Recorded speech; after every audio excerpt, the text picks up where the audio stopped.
आज का हमारा टॉपिक है यूरिनरी कैथेटराइजेशन। यूरिनरी कैथेटर किसको कहा जाता है? कैथेटर बेसिकली एक ट्यूब होती है, आप लोगों के सामने पड़ी हुई है, जिसको कहते हैं कैथेटर। कैथेटर क्या है? ये एक ऐसी ट्यूब होती है जिसको हम इंसर्ट करते हैं यूरिनरी ब्लैडर के अंदर, जिसको हम उर्दू में मसाना कहते हैं। उसके अंदर हम इसको इंसर्ट करते हैं through the urethra for removing the urine. इसको बेसिकली यूज़ किस लिए किया जाता है? बेसिकली क्या होता है कि before the surgeries, after the surgeries कोई भी कॉम्प्लिकेशंस होती है, क्योंकि उसके अंदर पेशेंट को हम ये एबल नहीं होता कि खुद से यूरिनेट कर सके, तो हम ये एक ट्यूब उसके अंदर इंसर्ट कर देते हैं, जिसके थ्रू उसमें से यूरिन का रिमूवल करवाया जाता है। ये जो यूरिनरी कैथेटराइजेशन है, यूरिनरी कैथेटर है बेसिकली 3 टाइप्स के होते हैं। इसमें एक होता है फॉलिस कैथेटर, जिसको हम इंडवेलिंग कैथेटर भी कहते हैं। ये जो मेरे हाथ में इस वक्त पड़ा हुआ है, जो मोस्ट कॉमनली पाकिस्तान में ओवर वर्ल्ड जो यूज़ किया जाता है, उसको हम फॉलिस कैथेटर कहते हैं, और इसको इंडवेलिंग कैथेटर भी इसी का ही नाम है। दूसरा जो हमारे पास कैथेटर की टाइप होती है, उसको कहते हैं इंटरमिटेंट कैथेटर, ठीक है, उसको इन आउट कैथेटर भी कहा जाता है। और तीसरा जो कैथेटर की टाइप है, उसको कहा जाता है सुप्राप्यूबिक कैथेटर।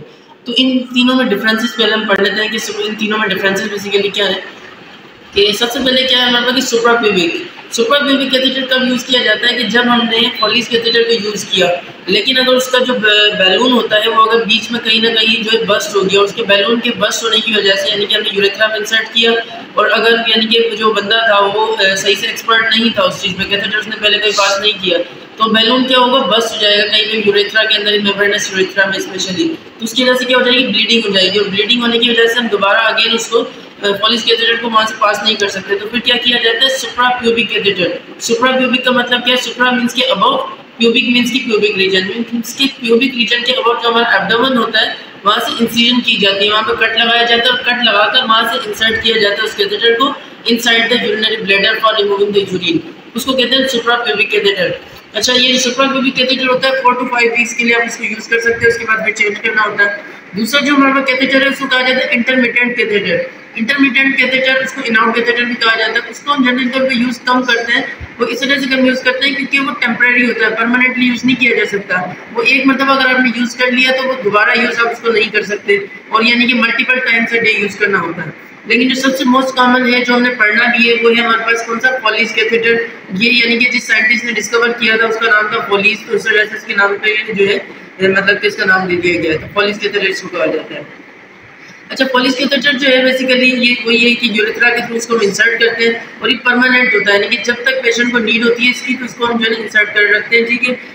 इसकी बेसिकली क्या होता है, इसमें कलर के हिसाब से इसके नंबर आते हैं, यानी कि 8 इसका जो गाज नंबर होता है 8 नंबर से स्टार्ट होता है, ये 26 नंबर तक जाता है। और ये डिपेंड करता है कि जो पेशेंट आपके पास आया है, जिसको आपने इंसर्ट करना है कैथेटर, उसकी एज क्या है, वो एज के ऊपर डिपेंड करता है। लाइक अगर कोई बिल्कुल किड आया है तो उसको आप 8 नंबर का, 10 नंबर का, 12 नंबर तक का आप लगा सकते हैं। लेकिन जो एडल्ट्स में मोस्ट कॉमनली यूज़ किया जाता है वो 20 नंबर का या 22 नंबर का यूज़ किया जाता है। इस वक्त जो हमारे हाथ में आपके सामने ये कैथेटर पड़ा हुआ है, ये आपके पास 20 नंबर का है।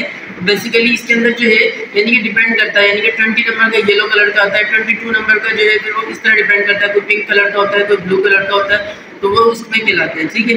तो अब हम सबसे पहले पढ़ लेते हैं कि जो कैथेटर है इसकी यानी कि इसके पार्ट्स के पढ़ लेते हैं।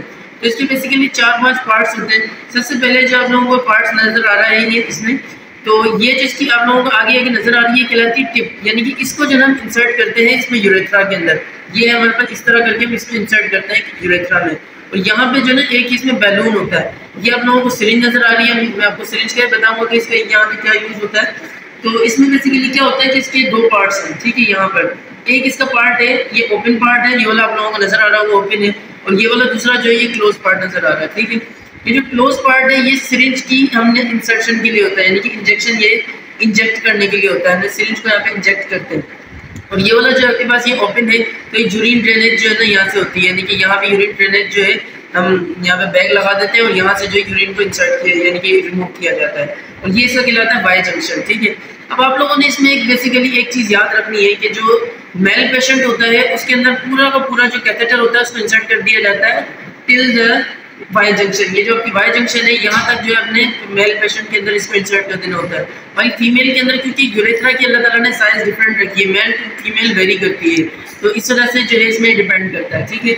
अच्छा, उसके बाद हम आपको बताते हैं बेसिकली ये हमने आपके पार्ट्स में बता दिए। तो इसकी जो है बेसिकली जब आप किसी में भी इंसर्ट करेंगे ना कैथेटर, सबसे पहले आपने ग्लोव्स पहनना है, ठीक है।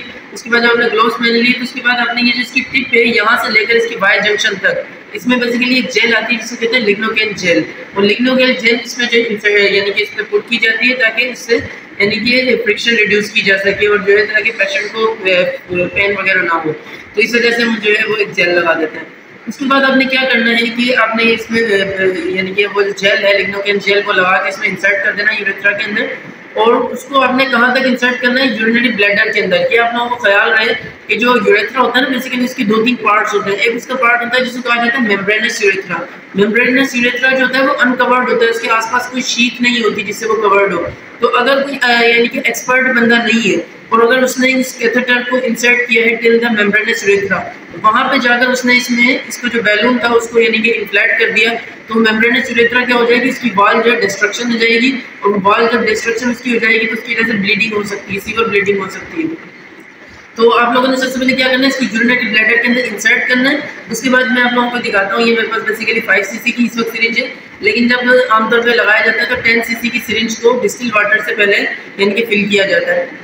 अब ये भी आप लोगों ने एक बात याद रखनी है कि इसके अंदर कोई क्वेश्चन पूछा जा सकता है वाइवा वगैरह के अंदर कि क्या हम इसके अंदर नॉर्मल सलाइन भी ऐड कर सकते हैं या डिस्टिल वाटर ही ऐड करना है। तो इसमें बेसिकली ये है कि अगर हम इसमें नॉर्मल सलाइन ऐड करते हैं तो नॉर्मल सलाइन के इसमें क्रिस्टल्स बन सकते हैं, और वो क्रिस्टल फॉर्मेशन की वजह से अंदर वो यूरिनरी ब्लैडर के अंदर जो है जाकर वो बैलून को यानी कि बैलून जो फट सकता है और उसकी वजह से ब्लीडिंग सीवियर हो सकती है। और दूसरी बात ये है कि जब हमने बैलून को ही इन्फ्लेट करना है तो लाजमी तो नहीं है कि हम इसमें डिस्टिल वाटर को ऐड अप करें, हम जस्ट यानी कि इसमें एयर को भी तो हम फिल कर सकते हैं ना। तो इसमें अगर हम एयर को अगर फिल करते हैं तो एयर फिल करने की वजह से नुकसान बेसिकली ये होगा कि इसमें जब हम इसको यूरिनरी ब्लैडर के अंदर जब इसमें कर देंगे तो यानी कि बैलून तो इन्फ्लेट हो जाएगा, लेकिन वो यानी कि मूव करता रहेगा, वो एक जगह पर रुकेगा नहीं, और उसकी वजह से क्या होगा, यूरिन भी रिमूव होता रहेगा और उसकी वजह से ब्लीडिंग भी बेसिकली होती रहेगी। ठीक है, तो इस वजह से जो है डिस्टिल वाटर अबाउट 10 सीसी को जो हम यूज़ करते हैं और इसमें जो है इन्फ्लेट कर दिया जाता है। ये हमने जब इसको इंसर्ट कर दिया